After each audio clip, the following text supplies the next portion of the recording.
Okay, let's talk about QAnon. Anon probably meaning anonymous, and we'll get to that. I'm going to start off under the assumption that you Q people are actually driven by the spirit of free inquiry, trying to get to the bottom of something. Because I know that I start off with the same assumption, that rich, powerful, institutionally well-connected people can get away with all kinds of disgusting sexual misconduct, including pedophilia. Going back in history, you can look this up online yourselves, Mary Astor Purple Diary story, in which it's a long, complicated story. It'd make a great movie. Mary Astor, as a teenager, was whored out by her parents because they wanted to make contact, become players in Hollywood.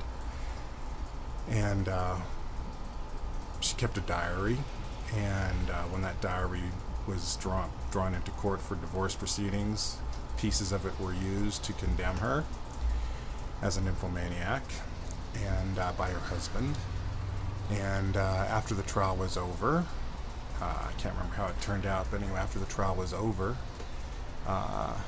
the judge kept her diary, her personal property, and had it destroyed, which protected the big studio heads in Hollywood, who all had, not all, but some, no doubt, had tasted of the underage Mary Astor when she was still a teenager, or just would have been embarrassed. So the thing was destroyed under court order by a judge who was protecting the rich and powerful and institutionally well-connected.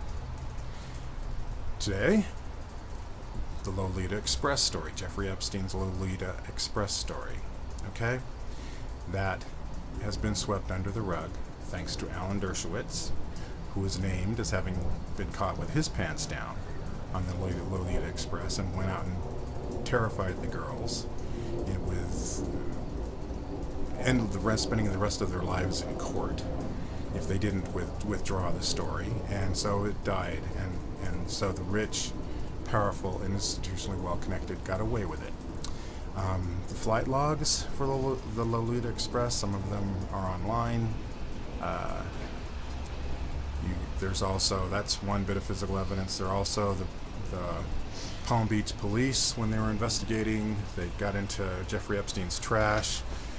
They found his little black book, with his blackmail book, to blackmail people who had enjoyed themselves in his mansion in New York and on his island in the Caribbean, and all these people were named, and including your hero, okay? The Lolita Express story runs literally right up to the door of Mar-a-Lago. Look into it. If you're really driven by a spirit of free inquiry,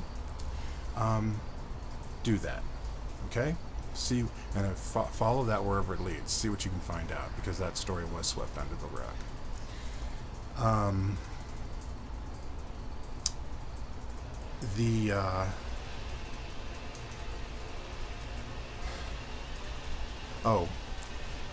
Also, to teach yourself something very important, watch a movie called Spotlight. That is the story about how the Boston Globe, the hard work those journalists did, journalists that you people hate, all right? Idiots. You are, okay, I'm going to try to hold back for a few more minutes from personal enemy against you. But journalists, hard-working journalists, broke that story, and that's what that's about. So if you want to see how that story got exposed, watch that movie Spotlight. And a key thing to consider here about Spotlight, about the Boston Globe breaking the church priest pedophile story, is that they put their names on it. Okay, they were not anonymous. Okay, QAnon is probably your hero Q.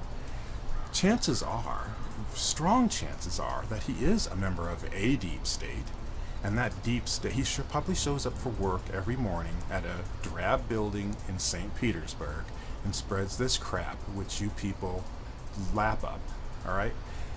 That's a fair assumption. Okay, so if you're not willing to put your name on it, you're just, it's a license to make things up. Okay, so if you want to be fair, and if you're truly driven by the spirit of free inquiry and finding out the truth, getting to the bottom of stuff and the truth, and that you're not politically motivated, do that. All right, consider that. Right, putting your name on the story. All right, so here's another thought that goes through my mind. This is where I am going to let myself go into a personal attack, which you, in my opinion, deserve.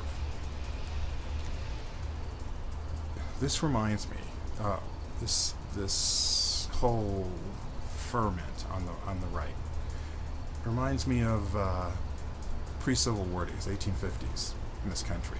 And what you had in the South is the Southerners were so worried about the rise of the abolition movement in New York that they just went crazy, and that what they to condemn them, to rally their people behind the maintenance of slavery, continuation of the slave system.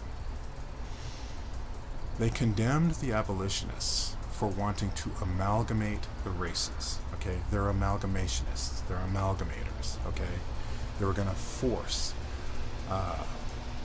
African people and European people to miscegenate, to produce children. We had this horrible plot. Well, guess who the real amalgamators were? Okay, people in the North. Okay, there were very few black people. There were no slaves. There were very few black people in the North. Okay, they didn't know anything about them. In the South, what do you think the slave masters were doing, right? Okay, would you rather beat off or stick your penis in a nice hot vagina? Okay, and they did, and plus they had an economic incentive to do it over and over and over again with every slave they can get their hands on, because the offspring is property that they feel which they can sell and feel no fatherly compunctions toward, unless it's a very rare person like Thomas Jefferson, who wound up freeing his children, his offspring, from Sally Hemings, and who, oh, by the way, two of which passed into white society and continued to breed, and whose offspring would have that African blood in them, which was then spread throughout the whole country. Okay, so the miscegenators were the ones who were condemning the abolitionists for trying to force people to be miscegenators. So I draw this parallel.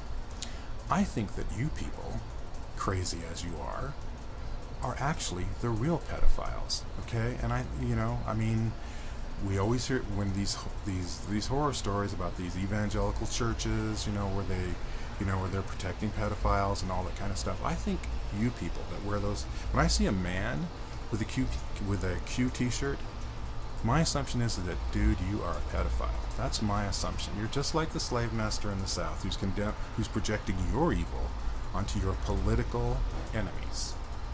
Okay? That's my assumption. And for you women that are wearing the Q shirt, here's my assumption. You're an incest survivor, married to a wife beater, and that's you're completely under his domination and basically suffering from Stockholm syndrome. Okay, that's the assumptions that I make without even knowing you. Okay, and I bet you I'm right. And but when you start this stuff about making these assumptions without evidence, not willing to do the work, look where you wind up. Okay, and I don't feel bad about it with you because you started. All right, so watch Spotlight. Go look at the flight logs for Lolita Expresses if you really, really want to get to the bottom of that. Look at the evidence. There's a story online about what the West Palm Beach police collected. There are stories. Jeffrey Epstein in his mansion in New York.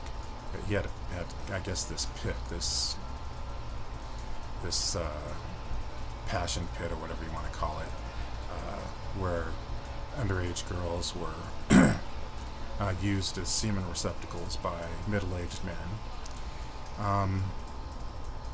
Supposedly he had cameras. I'm assuming all that stuff's been destroyed since.